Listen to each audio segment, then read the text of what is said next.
What happens when a man who believes he can buy everything meets a family that refuses to be sold? In the rolling hills of rural Tennessee, where tobacco fields stretch toward distant mountains and family legacies run deeper than the roots of century-old oaks, one aging banker is about to discover that some things in life cannot be purchased with money. This is the story of Harold Whitmore, a man who spent 40 years building an empire of land and loneliness, and the Martinez family, whose small farm holds secrets that will change everything he thought he knew about power, pride, and what it truly means to be rich. But before we begin, leave a like, subscribe to the channel, and tell us where you're listening from. The morning mist clung to the valley like a shroud as Harold Whitmore's black Cadillac rolled slowly down the dirt road that had once been the main street of Millbrook, Tennessee. At 73, Harold's hands gripped the steering wheel with the same determination that had made him the most feared banker in 3 counties. His steel-gray eyes surveyed the landscape through wire-rimmed glasses, cataloging every acre, every fence post, every weathered barn that now belonged to him. Millbrook wasn't much to look at anymore. The general store had closed 5 years ago, its windows boarded up with plywood that had warped and split from countless seasons of rain and heat. The old church still stood, but its congregation had dwindled to a handful of elderly residents who gathered more out of habit than faith. The school had been shuttered when the last young families moved away. Their children now bussed 30 miles to the county seat.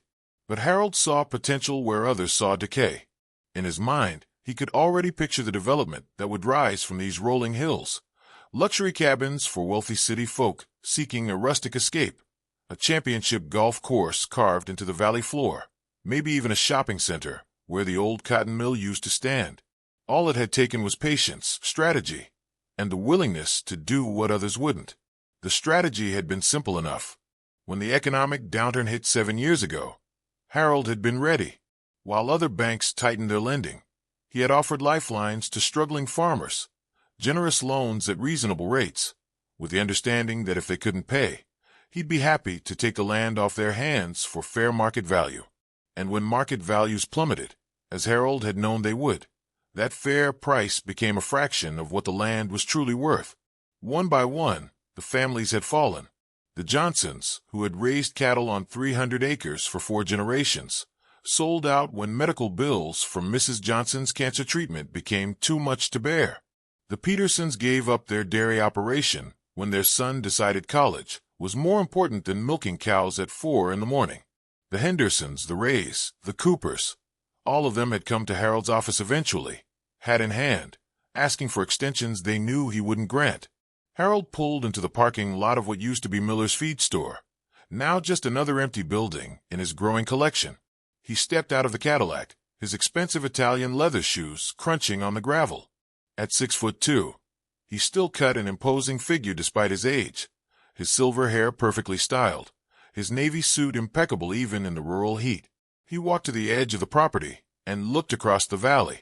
In the distance, about a mile away, he could see it, the last holdout. The Martinez farm sat on a gentle slope overlooking a creek that wound through the valley like a silver ribbon. From this distance, Harold could make out the white farmhouse with its wraparound porch, the red barn that looked like it had been freshly painted, and the neat rows of what appeared to be vegetable gardens stretching toward the tree line. 47 acres. That's all that stood between Harold and complete ownership of the valley. 47 acres owned by a Mexican immigrant who had arrived in Millbrook 12 years ago with nothing but a pregnant wife, a pickup truck, and what Harold assumed was borrowed money for a down payment. Carlos Martinez had been different from the other farmers from the beginning. While his neighbors struggled with declining crop prices and mounting debt, Carlos had diversified. He grew organic vegetables for farmers markets in Nashville and Knoxville, raised free-range chickens, and operated a small honey operation that supplied local restaurants. More importantly, he had paid cash for his land, no mortgage, no liens, no leverage for Harold to exploit. Harold had made his first offer to Carlos 3 years ago. It had been generous, almost twice what the land was worth on paper. Carlos had listened politely, thanked Harold for his interest, and declined without explanation. The second offer, 18 months later, had been even more generous. Again, Carlos had said no. this time with his wife Elena standing beside him, her dark eyes flashing with something that might have been anger or amusement. The third offer had been Harold's most recent attempt, just 6 months ago. He had come to the farm personally, bearing a contract that would have set the Martinez family up for life. Carlos hadn't even looked at the numbers. He had simply said, "Senor Whitmore, my family's roots are in this soil now. We cannot be bought." Harold felt his jaw tighten at the memory. In 40 years of banking, he had never met someone who couldn't be bought. Everyone had a price. It was just a matter of finding the right number or the right pressure point. But Carlos Martinez seemed immune to both. The old banker climbed back into his Cadillac and started the engine. As he drove toward the Martinez farm, his mind was already working through possibilities. Perhaps it was time to try a different approach. Perhaps it was time to remind Carlos that in small towns like Millbrook, a man's success depended on the goodwill of his neighbors, and Harold owned most of those neighbors now. The gravel road leading to the Martinez farm was lined with oak trees that had been planted as saplings decades ago and now formed a natural canopy overhead. Harold's city-tuned ear caught the sound of children's laughter even before he saw the source. 2 kids, a boy and a girl, playing in the front yard while their mother hung laundry on a line stretched between 2 trees. Elena Martinez looked up as the Cadillac approached, her expression neutral but alert. At 42, she retained the graceful bearing that had caught Carlos's eye when they first met at a church social in Mexico City. Her long black hair was pulled back in a practical ponytail, and she wore jeans and a faded blue work shirt that spoke of function over fashion. "Miguel, Sophia, come inside," she called to the children in Spanish. The boy, perhaps 10 years old, reluctantly abandoned his soccer ball, while his younger sister continued to chase a butterfly until her mother's voice became more insistent. Harold parked near the front porch and took a moment to study the property. Everything was neat and well-maintained, from the freshly painted fence posts to the vegetable garden, where he could see tomatoes, peppers, and corn growing in orderly rows. A small greenhouse sat near the barn, its glass panels catching the morning sun. This wasn't a struggling farm, it was a thriving homestead. Carlos appeared from behind the barn, wiping his hands on a towel. He was a man of medium height, with the compact build of someone who had worked with his hands all his life. His weathered face was marked by smile lines around his eyes, and his salt and pepper hair was hidden beneath a well-worn baseball cap advertising a local feed store. "Buenos dias, Senor Whitmore," Carlos said, his English accented but clear. "To what do we owe this pleasure?" Harold stepped out of the car, adjusting his tie against the humid morning air. "Carlos, I hope you don't mind me stopping by. I was in the neighborhood and thought we might have a chat." "Of course," Carlos replied, though his tone suggested he knew exactly why Harold was there. "Elena, could you bring us some coffee? We'll sit on the porch." Elena nodded and disappeared into the house, returning moments later with 2 steaming mugs and a plate of homemade cookies. Harold noticed that she didn't retreat inside afterward, but took a seat on the porch swing, making it clear that this was a conversation the whole family would hear. "You have a beautiful place here," Harold began, settling into one of the wooden chairs that looked handmade. "I've always admired what you've done with the land." "Thank you," Carlos replied simply. "It has been good to us." Harold sipped his coffee. It was excellent, rich and dark with a hint of cinnamon. "I'll be direct with you, Carlos. I know we've talked about this before, but I want to make you an offer that I hope you'll consider seriously." Carlos set down his mug and leaned back in his chair. "I am listening. I'm prepared to offer you $2 million for your property. Cash. No financing contingencies, no inspections, no delays. You could close next week if you wanted to." Elena's sharp intake of breath was audible even from the porch swing. $2 million was more money than most people in Millbrook would see in a lifetime. But Carlos's expression didn't change. "Senor Whitmore," Carlos said slowly, "why is this land so important to you? You own everything else in the valley. Why do you need our little farm?"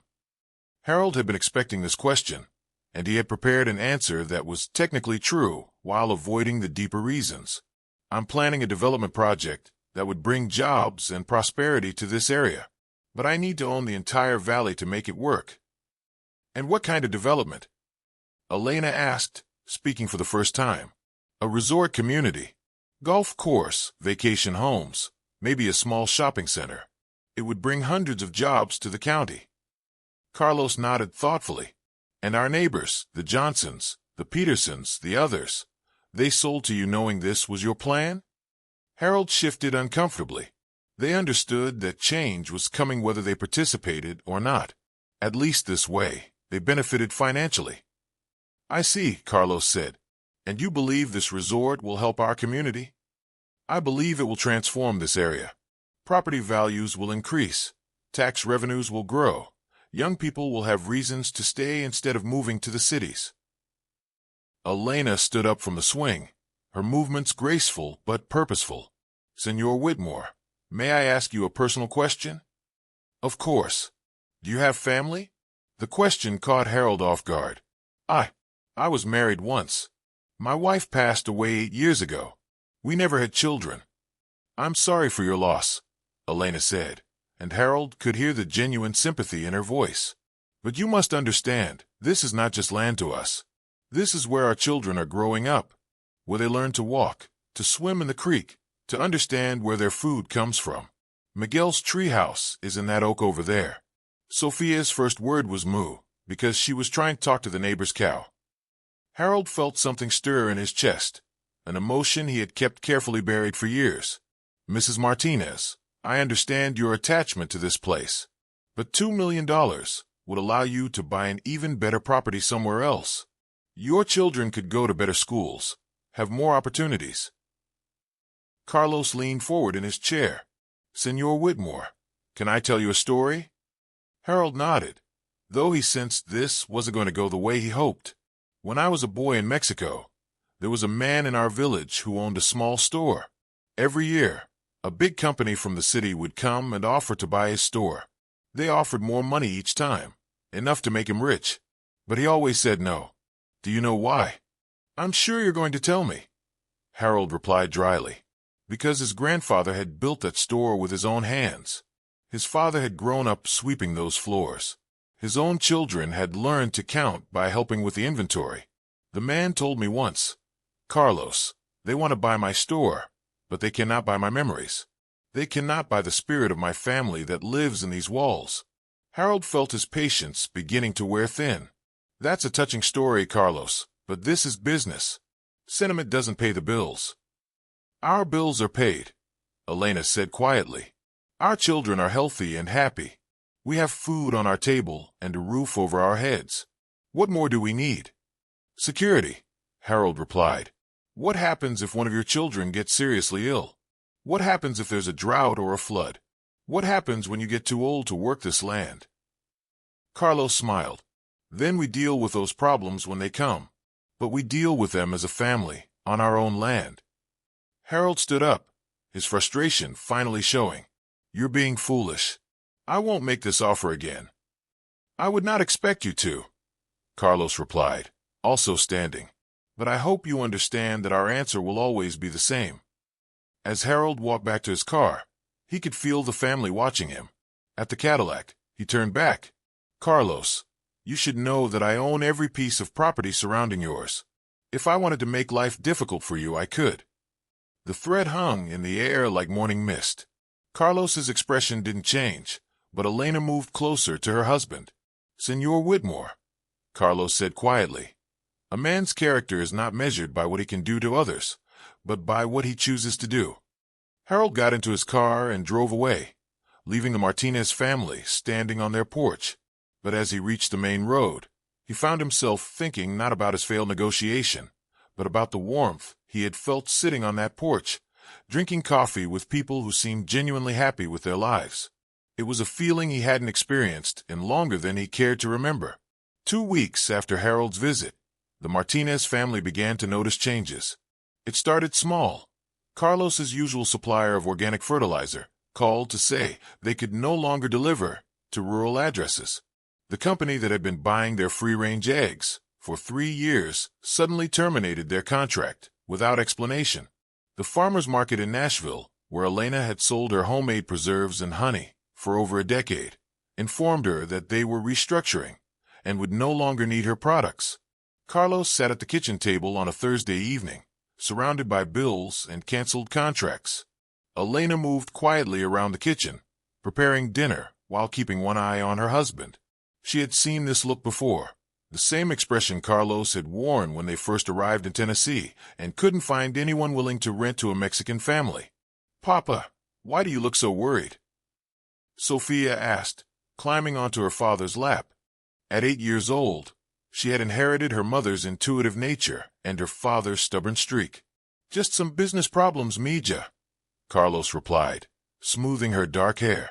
"Nothing for you to worry about." But Miguel, 2 years older and more observant, had been listening to his parents' whispered conversations. "Is it because of the old man who came to visit?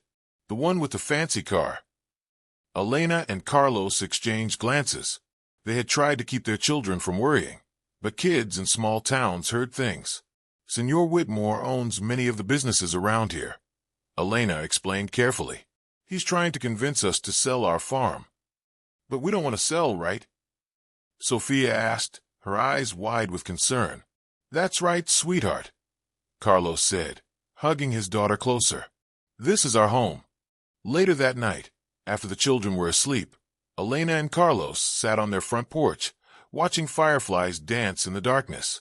The sound of crickets filled the air, punctuated by the distant hoot of an owl. "How much do we have in savings?"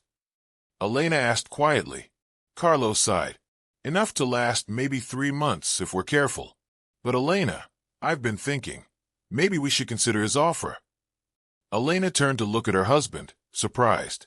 In 12 years of marriage, she had never known Carlos to back down from a challenge. "You don't mean that," she said. "I don't want to," Carlos admitted.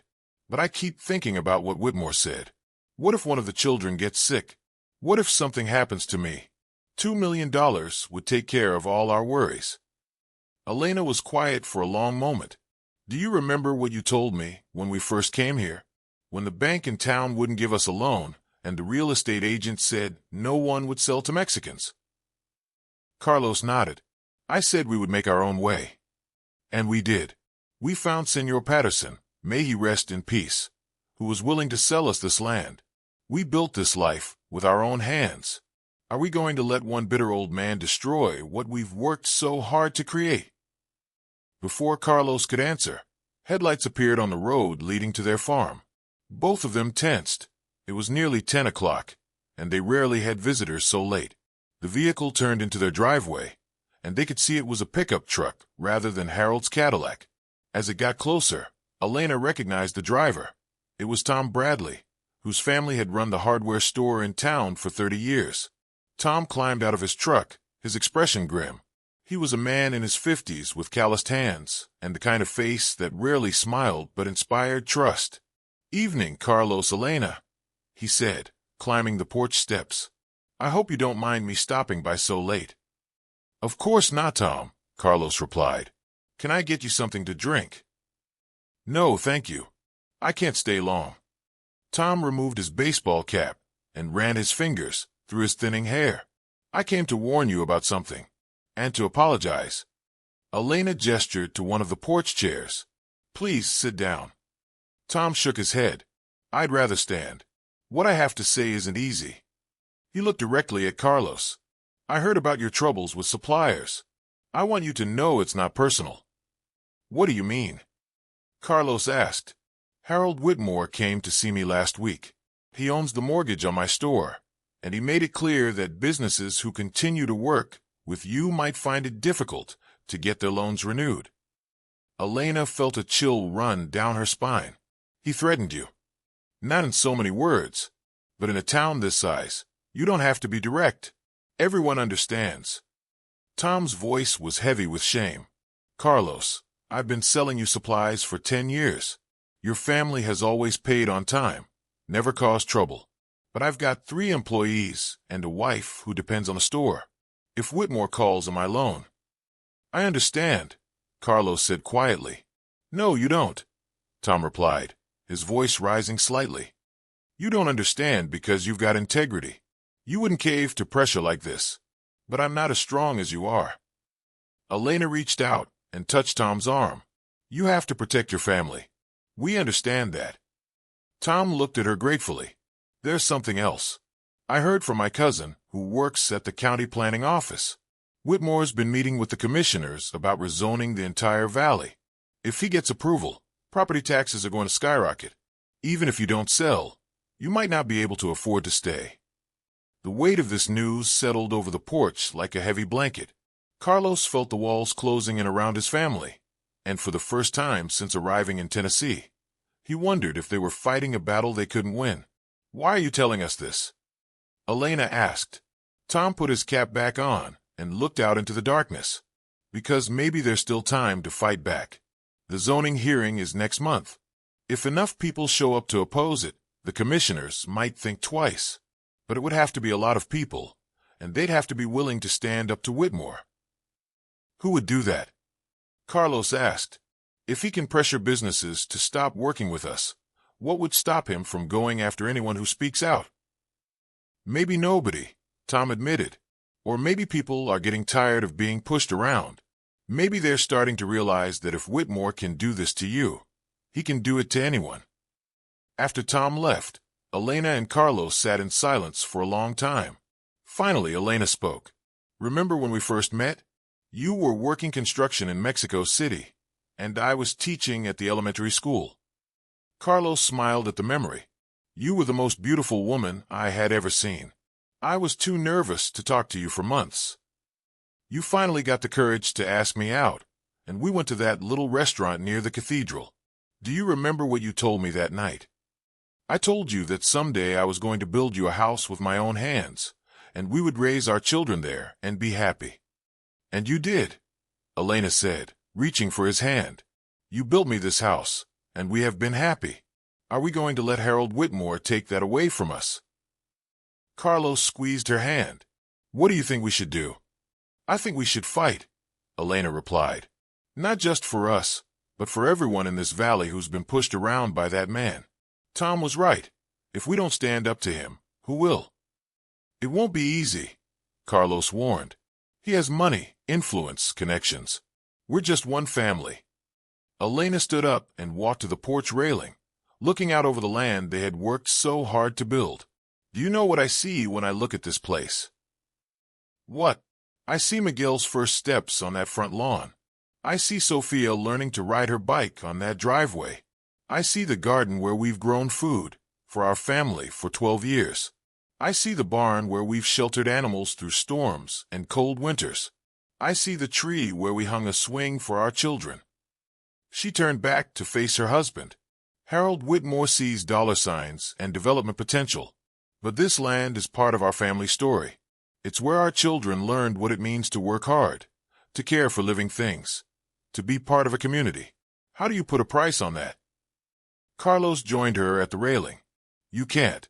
But Elena, what if we lose everything? What if we fight and lose the farm anyway? Then at least we'll lose it fighting, Elena replied. And our children will know that when we were tested, we didn't give up. As they stood together looking out over their land, a plan began to form in Carlos's mind. Tom was right about one thing. If they were going to fight Harold Whitmore, they couldn't do it alone. But maybe, just maybe, there were other people in the valley who were tired of being pushed around. The next morning, Carlos made a decision. Instead of wallowing in worry, he was going to do something his father had taught him long ago. When you're facing a problem bigger than yourself, you start by talking to your neighbors. His first stop was the Hendersons' old place, which now sat empty with the for sale sign bearing Harold's company name. But Carlos wasn't looking for the Hendersons. He was looking for information about where they had moved. He found them in a small apartment complex on the outskirts of the county seat, 30 miles from the land they had farmed for 40 years. Jim Henderson answered the door, and Carlos was shocked by how much the man had aged in the 2 years since selling his farm. Carlos, Jim exclaimed, his weathered face breaking into a smile. What brings you all the way out here? I wanted to see how you were doing, Carlos replied, and to ask you about Harold Whitmore. Jim's smile faded. Come on in. Mary's at the store, but she'll be back soon. She'll be happy to see you. The apartment was small and cramped, a far cry from the spacious farmhouse the Hendersons had called home for decades. Carlos could see Mary's collection of farm photographs on the walls, pictures of prize-winning cattle, family gatherings on the front porch, children playing in hay fields. "I heard you're having trouble with Whitmore," Jim said, settling into a worn recliner. "Some," Carlos admitted. "He's putting pressure on my suppliers, trying to force me to sell." Jim nodded grimly. "That's his way. He made our lives miserable for months, before we finally gave up, canceled our fee delivery, had our insurance dropped, even got our grandson fired from his job at the grain elevator." "I didn't know," Carlos said. "Why didn't you tell anyone?" "Who would we tell? Whitmore owns half the county commissioners and has business relationships with the other half. Besides, we figured it was just us. We didn't realize he was doing it to everyone." Carlos leaned forward. "Jim, what if I told you there might be a way to fight back?" The older man's eyes sparked with interest. "I'd say you've got my attention. There's going to be a zoning hearing next month. Whitmore wants to rezone the entire valley for commercial development. If enough people show up to oppose it, we might be able to stop him." Jim was quiet for a moment. "Carlos, you're talking about taking on the most powerful man in the county. He's got money, lawyers, politicians in his pocket. What do we have?" "We have something he doesn't," Carlos replied. "We have the truth. And we have each other." When Mary Henderson returned from the store, she found the two men deep in conversation. After Carlos explained his plan, she was quiet for a long time. "I've been thinking about that farm every day for 2 years," she finally said, "wondering if we did the right thing, if we should have fought harder. Maybe this is our chance to make sure what happened to us doesn't happen to anyone else." By the time Carlos left the Henderson apartment, he had the first 2 names on what he hoped would become a long list. More importantly, he had learned something crucial. The Martinez family wasn't alone in their fight against Harold Whitmore. But as he drove home through the rolling hills of Tennessee, Carlos couldn't shake the feeling that the real battle was just beginning. The old Methodist church in Millbrook hadn't seen a crowd like this in years. Cars and pickup trucks lined the gravel parking lot, and people continued to stream through the wooden doors even after the last pew had been filled. Those who couldn't find seats stood along the walls or gathered in the back, creating a murmur of conversation that echoed off the high ceiling. Carlos stood at the front of the sanctuary, his hands trembling slightly as he looked out at the faces before him. In the 3 weeks since his conversation with the Hendersons, word had spread throughout the county. Former farm families who had sold to Harold Whitmore, current business owners who had felt his pressure, and longtime residents who had watched their community slowly disappear. All of them had come to hear what Carlos Martinez had to say. Elena sat in the front pew with Miguel and Sofia, offering her husband an encouraging smile. She had been the one to suggest holding the meeting at the church, knowing that Pastor Williams would welcome anyone seeking to build community, regardless of their faith or background. "Thank you all for coming," Carlos began, his voice carrying clearly through the sanctuary. "I know many of you have traveled a long way to be here tonight, and I know that coming here took courage." He paused, looking around the room. 3 weeks ago, I thought my family was alone in our struggle with Harold Whitmore. I thought we were the only ones who had been pressured to sell, the only ones who had been threatened or intimidated. I was wrong. A murmur of agreement rippled through the crowd.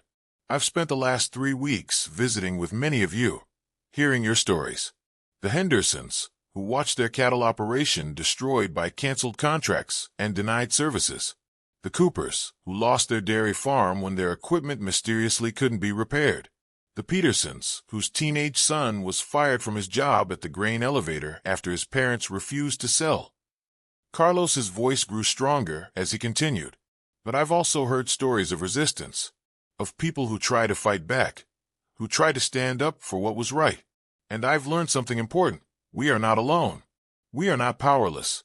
And we do not have to let one man destroy our community." From the back of the church, a voice called out, "What can we do? He owns half the county." Carlos nodded. "That's exactly what he wants us to think. But the truth is, Harold Whitmore's power comes from our fear, our isolation, our willingness to give up without a fight. Take away those things, and he's just an old man with a bank account. Jim Henderson stood up from his seat in the third row. Carlos is right. I've been kicking myself for 2 years, wishing I'd fought harder. But I was scared, and I was alone. Looking around this room tonight, I realized I wasn't as alone as I thought. "What are you proposing?" asked Sarah Chen, who had driven down from Nashville. Her family had lost their restaurant when Harold foreclosed on the building they had been renting. "Next month, there's going to be a zoning hearing," Carlos replied. "Harold wants to rezone the entire valley for commercial development. If he succeeds, property taxes will skyrocket, and anyone who hasn't sold yet will be forced out anyway." Elena stood up beside her husband. "We need everyone in this room to attend that hearing. We need to show the county commissioners that this isn't just about one family or one farm.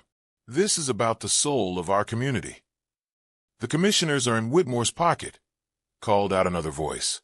"They'll vote however he tells them to vote." "Maybe," Carlos admitted, "but they also have to face the voters every 4 years. If enough people show up to oppose the rezoning, they'll have to think about the political consequences." Pastor Williams, who had been quietly observing from the side of the sanctuary, stepped forward. "I've lived in this county for 30 years, and I've officiated at weddings and funerals for most of the families Whitmore has driven out. I've watched this community slowly die, one farm at a time. But tonight, I see something I haven't seen in years. I see hope." The pastor's words seemed to energize the crowd. People began to stand up, sharing their own stories and expressing their willingness to fight back. Mary Henderson rose from her seat. "I want to say something to everyone here. When we sold our farm, we thought we were just cutting our losses. We didn't realize we were part of a pattern, part of a plan to destroy this community. If we had known then what we know now, we never would have sold." "It's not too late," said a voice from the back. Everyone turned to see Tom Bradley, the hardware store owner, who had warned Carlos about Whitmore's pressure tactics. "I've been thinking about this for weeks. Whitmore may own my mortgage, but he doesn't own my conscience. I'm tired of being afraid." The meeting continued for another hour, with people organizing carpools to the zoning hearing, discussing ways to spread the word throughout the county, and sharing phone numbers and email addresses to stay in touch. As the crowd finally began to disperse, Carlos felt something he hadn't experienced in months: hope. But as the Martinez family drove home through the darkness, Miguel asked a question that had been weighing on his father's mind. "Papa, what if we go to the hearing and they still vote for the rezoning? What if we lose?" Carlos considered his son's question carefully. "Then we'll have lost fighting for something we believe in. And sometimes, Mijo, that's more important than winning." "I don't understand," Sophia said from the back seat. Elena turned to face her children. "Sometimes, when you stand up for what's right, other people see your courage and find their own courage. Even if we lose this battle, we might inspire others to keep fighting." 2 days later, Carlos received a phone call that changed everything. "Mr. Martinez? This is Janet Phillips from the Tennessean newspaper. I understand you're organizing opposition to a rezoning proposal in Millbrook. I'd like to do a story about it." Carlos was stunned. "How did you hear about that?" "I got a call from Pastor Williams. He thought people should know what's happening in your community. Would you be willing to be interviewed?" The newspaper story appeared 3 days later, with the headline, "Small Town Fights Back Against Land Grab." The article detailed Harold Whitmore's systematic acquisition of farmland throughout the valley, the pressure tactics he had used to force families to sell, and the growing resistance movement led by the Martinez family. The response was immediate and overwhelming. Carlos's phone rang constantly, with calls from reporters, lawyers offering to help, and people from other communities who had faced similar situations. A television news crew from Nashville requested an interview. A documentary filmmaker expressed interest in following the story. But the most important response came from an unexpected source: Harold Whitmore himself. Carlos was working in his vegetable garden when the black Cadillac pulled into the driveway. It was a beautiful morning in early October, with the leaves just beginning to turn colors and a crisp breeze, carrying the scent of autumn. Harold climbed out of his car, and Carlos noticed immediately that the banker looked different. His usually immaculate appearance was slightly disheveled, his tie loose, his expression haggard. "We need to talk," Harold said without preamble. Carlos set down his gardening tools and gestured toward the porch.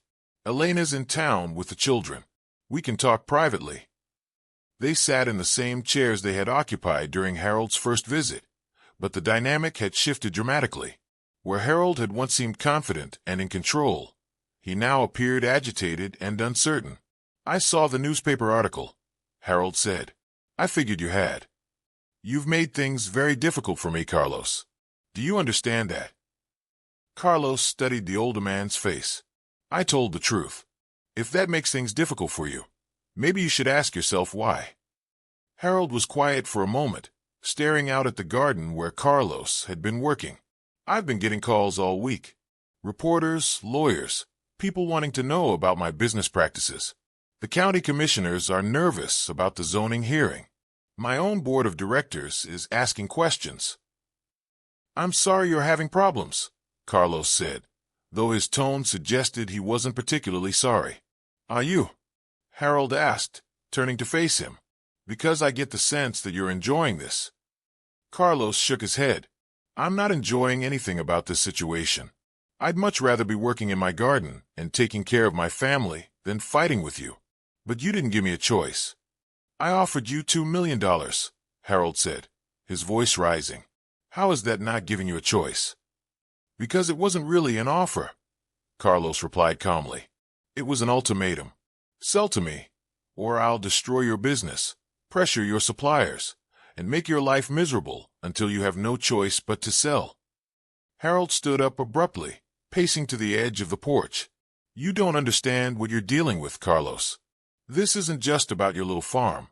I have investors, commitments, people counting on me to deliver this development project. And I have a family counting on me to protect their home," Carlos replied. "Which responsibility is more important?" The question hung in the air between them. Harold turned back to face Carlos, and for the first time, the younger man saw something in the banker's eyes that looked almost like desperation. "You have no idea what I've sacrificed to build what I have," Harold said quietly. "I've worked 16-hour days for 40 years. I've missed birthdays, anniversaries, holidays. I've made decisions that kept me awake at night. And for what? So that people like you can sit in judgment of me?" Carlos felt a flicker of something that might have been sympathy. "Harold, can I ask you something?" The use of his first name seemed to surprise the banker. "What? Are you happy?" Harold stared at him. "What kind of question is that?" "A simple one. Are you happy with your life?" Harold was quiet for a long moment. "Happiness is a luxury I couldn't afford. I had goals to achieve, a business to build, a reputation to maintain. And now that you've achieved those goals, built that business, maintained that reputation, are you happy?" Harold didn't answer directly. Instead, he walked back to his chair and sat down heavily. "My wife used to ask me that question. Margaret, she'd say, 'Harold, when is enough enough? When do we get to enjoy what we've built?' What did you tell her?" "I told her that success required sacrifice, that someday, when the business was secure, when we had built something lasting, then we could think about happiness." Harold's voice became very quiet. "She died before that someday came." Carlos felt the weight of the older man's words. "I'm sorry for your loss." "She wanted children," Harold continued, as if he hadn't heard. "I kept saying we should wait until we were more established, until we had more money saved. There was always a reason to wait." They sat in silence for several minutes, the only sounds coming from the breeze through the oak trees and the distant lowing of cattle in a neighboring field. "Harold," Carlos said finally, "I think I understand why you want this land so badly. But it's not going to bring her back. It's not going to give you the family you never had." Harold's head snapped up, his eyes flashing with anger. "You don't know anything about my marriage or my wife." "You're right," Carlos admitted. "But I know about regret. I know about the choices we make and the prices we pay for them. And I know that taking my family's home isn't going to heal whatever pain you're carrying." Harold stood up again, but this time he didn't pace. He simply stood there, looking out at the garden, the barn, the children's toys scattered across the yard. Do you know what I see when I look at this place? Harold asked. What? I see what my life might have been like if I had made different choices. I see a man who has time to work in his garden, children who run to greet him when he comes home, a wife who hangs laundry on the line and hums while she works. Harold's voice was barely above a whisper. I see a life I chose not to live. Carlos felt his heart soften toward the older man. It's not too late, Harold. You could still choose that life. Harold shook his head. I'm 73 years old. I don't have a wife, children, or grandchildren. I have a bank account and a collection of properties. That's not a life, it's a balance sheet. Then why are you trying to add my property to that balance sheet? Harold was quiet for a long time. When he finally spoke, his voice was filled with exhaustion. Because it's the only thing I know how to do. I've spent my entire life acquiring things, land, money, power. I don't know how to just be. Elena's car pulled into the driveway, and they could hear Miguel and Sophia's voices as they climbed out.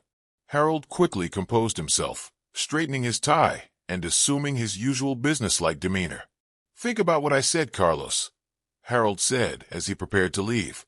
This fight isn't going to end well for you. But as he walked toward his car, Carlos called out to him. Harold, you're welcome to stay for dinner. Elena always makes too much food. Harold paused with his hand on the car door. For a moment, Carlos thought he might accept, but then the banker shook his head and got into his Cadillac. Papa, who was that man? Sophia asked as Harold drove away. A neighbor, Carlos replied. Someone who's forgotten how to be happy. That evening, as the Martinez family sat around their dinner table, Carlos found himself thinking about Harold's words. The banker was right about one thing. This fight wasn't going to end well for someone. But Carlos was no longer sure it would end badly for his family. The zoning hearing was still 2 weeks away, but momentum was building. The newspaper story had sparked interest from environmental groups, small farm advocates, and community organizations throughout the state. A legal aid society had offered to provide representation free of charge. Most importantly, people throughout the county were beginning to see the Martinez family's fight as part of a larger struggle for the soul of their community.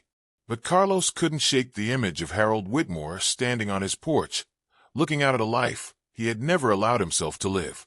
There was something tragic about a man who had spent his entire life accumulating wealth and power, only to discover that what he really wanted was the simple happiness of a family sitting around a dinner table. Elena, Carlos said as they cleaned up after dinner, do you think people can change? What do you mean? I mean really change. Not just their circumstances, but who they are inside. Elena considered the question while she washed dishes. I think people can change if they want it badly enough, but they have to want it for themselves, not because someone else tells them they should. Do you think Harold Whitmore wants to change? Elena paused in her washing. I think Harold Whitmore is a man who has spent his whole life running from something.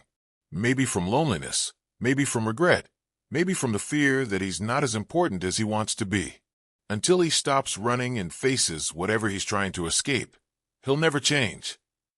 And if he doesn't change, then we'll keep fighting, Elena said simply. Because that's what families do. We protect each other. The county courthouse had never seen a crowd like this. By 5 o'clock in the evening, 2 hours before the zoning hearing was scheduled to begin, the parking lot was full and cars lined both sides of the street for 3 blocks in every direction. People streamed through the courthouse doors carrying signs that read "Save Our Community" and "Stop the Land Grab." Carlos stood at the entrance to the building, greeting people as they arrived. He had been there since 4 o'clock, and the steady stream of supporters had amazed him. There were farmers from neighboring counties, environmental activists from Nashville, former residents who had driven hours to attend. But most importantly, there were people from Millbrook itself, people who had lived through Harold Whitmore's systematic destruction of their community and were finally ready to say enough. Elena and the children had arrived an hour earlier, and Sophia was helping her mother distribute flyers that explained the zoning proposal and its implications. Miguel had appointed himself as an unofficial usher, directing people to available seats and answering questions about the hearing process. Carlos, He turned to see Jim Henderson pushing through the crowd, his face flushed with excitement. "You're not going to believe this. Channel 4 just showed up. They want to do a live broadcast from the hearing." Carlos felt his stomach tighten. The attention was gratifying, but it also raised the stakes. If they lost tonight, they would lose very publicly. "There's something else," Jim continued, lowering his voice. "I just saw Harold Whitmore's car in the parking lot. He's here." Carlos nodded grimly. He had expected as much. Harold wouldn't miss the opportunity to see his opposition in person, to gauge the strength of the forces arrayed against him. The hearing was scheduled to take place in the main courtroom, which could accommodate about 200 people. But by 6:30, there were easily 400 people in the building, with more arriving every minute. County officials made the decision to move the hearing to the courthouse lawn, where a podium and microphone system were hastily arranged. As the sun began to set, casting long shadows across the courthouse steps, County Commissioner Robert Hayes called the hearing to order. Hayes was a thin, nervous man in his 50s who had served on the commission for 12 years without ever having to deal with a controversy of this magnitude. "We're here tonight to consider a rezoning proposal for the Millbrook Valley area," Hayes announced, his voice amplified by the microphone. The proposal would change the zoning designation from agricultural to commercial, allowing for the development of recreational and retail facilities. A murmur ran through the crowd. Hayes continued, "We'll first hear from the applicant, Mr. Harold Whitmore, followed by anyone who wishes to speak in opposition. Each speaker will have 3 minutes." Harold Whitmore stepped up to the microphone, looking every inch the successful businessman in his tailored suit and polished shoes. Despite the hostile crowd, he appeared calm and confident. "Members of the commission, ladies and gentlemen," Harold began, his voice carrying clearly across the courthouse lawn. "I'm here tonight to present a proposal that will bring prosperity and progress to this county. For too long, the Millbrook Valley has been underutilized, its potential unrealized." He gestured toward a large display board that had been set up beside the podium. "This development will create over 500 jobs, generate millions of dollars in tax revenue, and provide recreational opportunities for families throughout the region." The crowd was silent but attentive. Harold continued, "I understand that change is difficult, that some people prefer the way things have always been. But progress requires vision, and vision requires the courage to embrace change." He paused, scanning the crowd. "I've lived in this county for over 40 years. I've watched young people leave because there were no opportunities here. I've seen businesses close because there weren't enough customers to support them. This development will reverse that trend." Harold's 3 minutes were up, but Commissioner Hayes allowed him to continue. "I want to address the concerns that have been raised about my business practices. I've acquired property in the valley through legitimate transactions at fair market prices. No one was forced to sell. Every transaction was voluntary." A few people in the crowd began to mutter, but Harold pressed on. "The opponents of this project would have you believe that I'm some kind of villain, that I've destroyed this community. But I ask you to look at the facts. The farmers who sold to me received enough money to retire comfortably or start new businesses. The community will benefit from the jobs and tax revenue this development will generate." Harold concluded by saying, "I urge you to approve this rezoning proposal. Don't let fear of change prevent you from embracing progress." As Harold stepped away from the microphone, Commissioner Hayes called for opponents to speak. Carlos had been selected to speak first, but as he walked toward the podium, he felt the weight of the moment. 400 people had come here tonight because they believed in what he was fighting for. He couldn't let them down. "Members of the commission," Carlos began, his voice steady despite his nerves. "My name is Carlos Martinez, and I've lived in Millbrook Valley for 12 years. I came here with my wife and unborn child, looking for a place to build a life and raise a family." He paused, looking out at the crowd. "Mr. Whitmore talks about progress and prosperity, but I want to tell you what progress looks like from my perspective. Progress is watching my son learn to care for animals, to understand where his food comes from, to appreciate the value of hard work. Progress is watching my daughter grow up in a community where people know each other's names and care about each other's welfare." Carlos's voice grew stronger as he continued. Mr. Whitmore says no one was forced to sell, but that's not true. The Henderson family was forced to sell when their suppliers were mysteriously canceled. The Cooper family was forced to sell when their equipment couldn't be repaired. The Peterson family was forced to sell when their son was fired from his job. The crowd began to murmur in agreement. Carlos continued, "This isn't about opposing progress.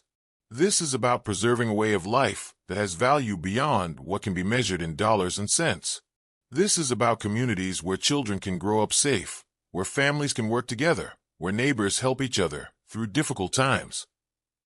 He concluded by saying, "I urge you to reject this rezoning proposal. Don't let one man's vision of progress destroy what hundreds of families have built over generations." As Carlos stepped away from the microphone, the crowd erupted in applause.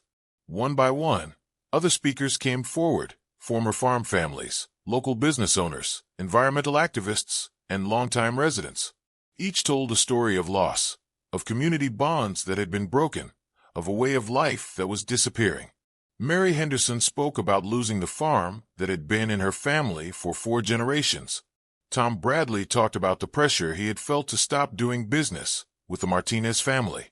Sarah Chun described how her family's restaurant had been forced to close when Harold foreclosed on their building. As the evening wore on, Harold Whitmore sat in his car, listening to the testimony through the open windows. With each speaker, he felt something inside him beginning to crack. These weren't just obstacles to his development project. They were real people whose lives had been affected by his actions.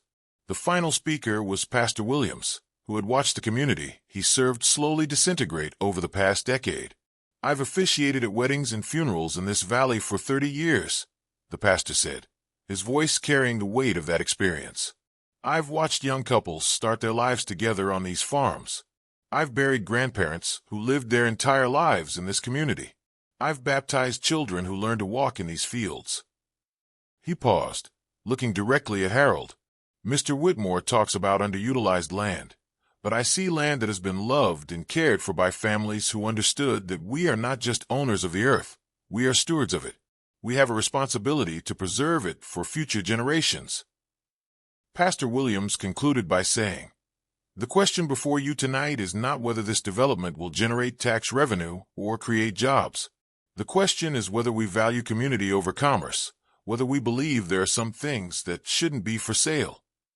As the pastor stepped away from the microphone, Commissioner Hayes announced that the commission would take a 15-minute recess to deliberate.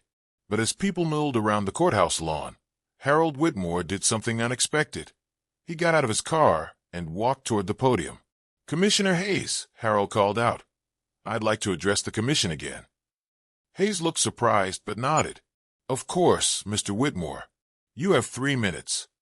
Harold stepped up to the microphone, and the crowd gradually quieted.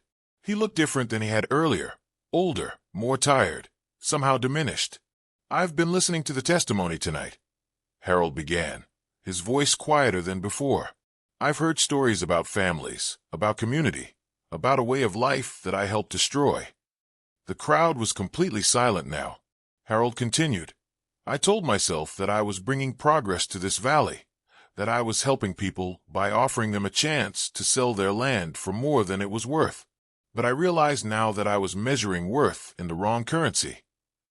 He paused, looking out at the faces in the crowd.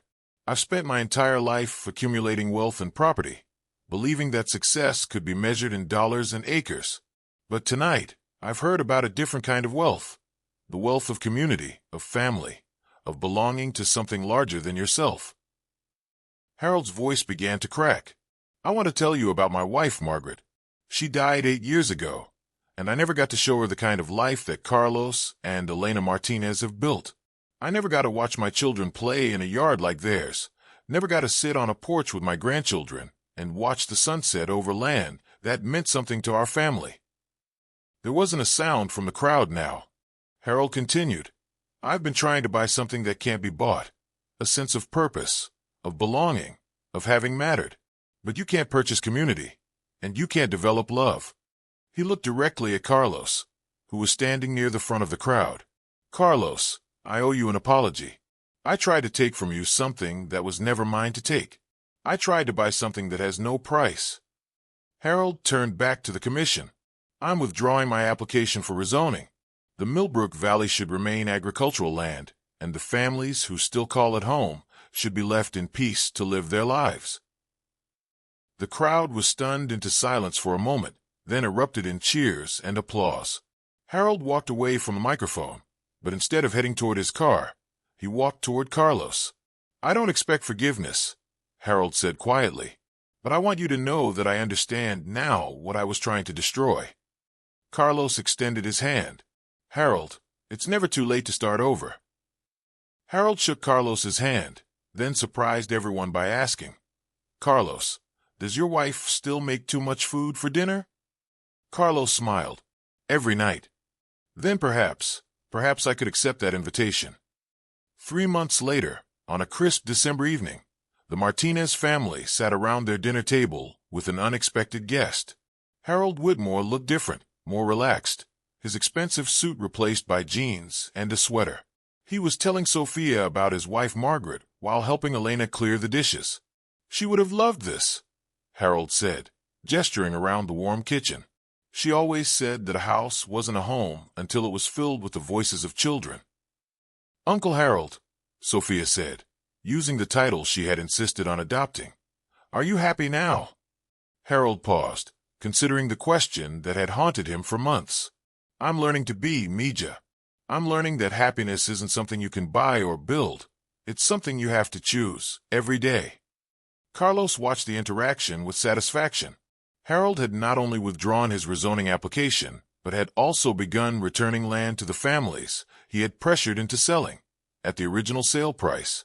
The Henderson family was back on their farm, and the Peterson family was rebuilding their dairy operation.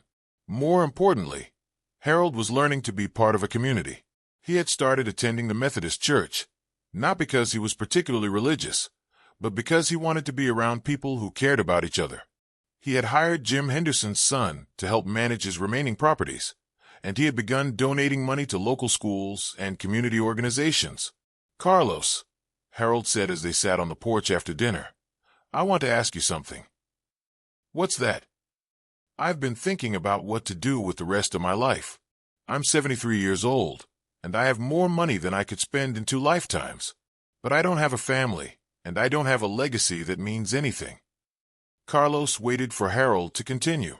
I was wondering if you might help me start a foundation, something that helps families keep their farms, that supports rural communities, that preserves the kind of life you've built here. Carlos smiled. I think Margaret would have liked that idea. I think she would have, Harold agreed. And Carlos, thank you for teaching me that the richest man isn't the one who owns the most, but the one who has the most to lose. As the 2 men sat in comfortable silence, watching the stars appear over the valley, Carlos reflected on the journey that had brought them to this moment. He had started by trying to save his family's farm, but in the process, he had helped save something much more valuable, the soul of a community and the heart of a man who had forgotten how to be human.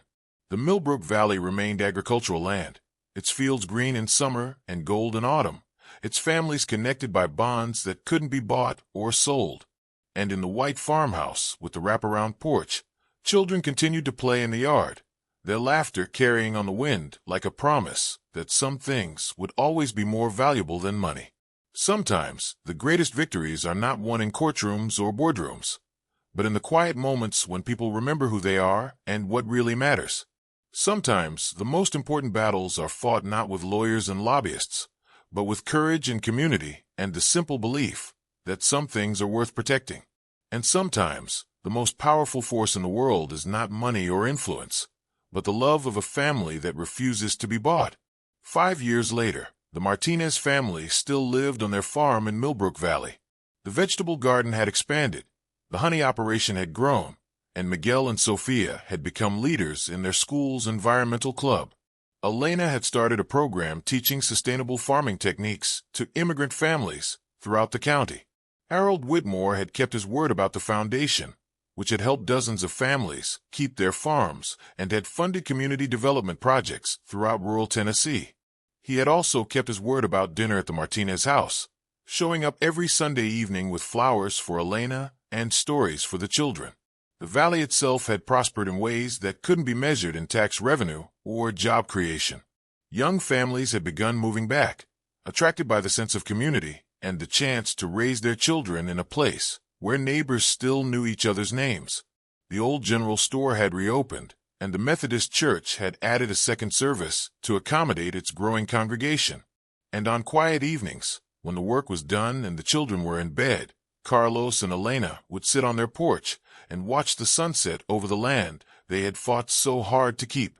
They would talk about their children's futures, their plans for the farm, and the importance of holding on to the things that really mattered, because they had learned that the greatest wealth isn't measured in dollars or acres, but in the love of family, the strength of community, and the satisfaction of knowing that you stood up for what was right when it mattered most. And that, more than any bank account or development project, was a legacy worth leaving behind. If you like this story, leave your opinion in the comments and, of course, leave a like and subscribe. Turn on the notification bell so you don't miss any videos. Big hug and see you soon.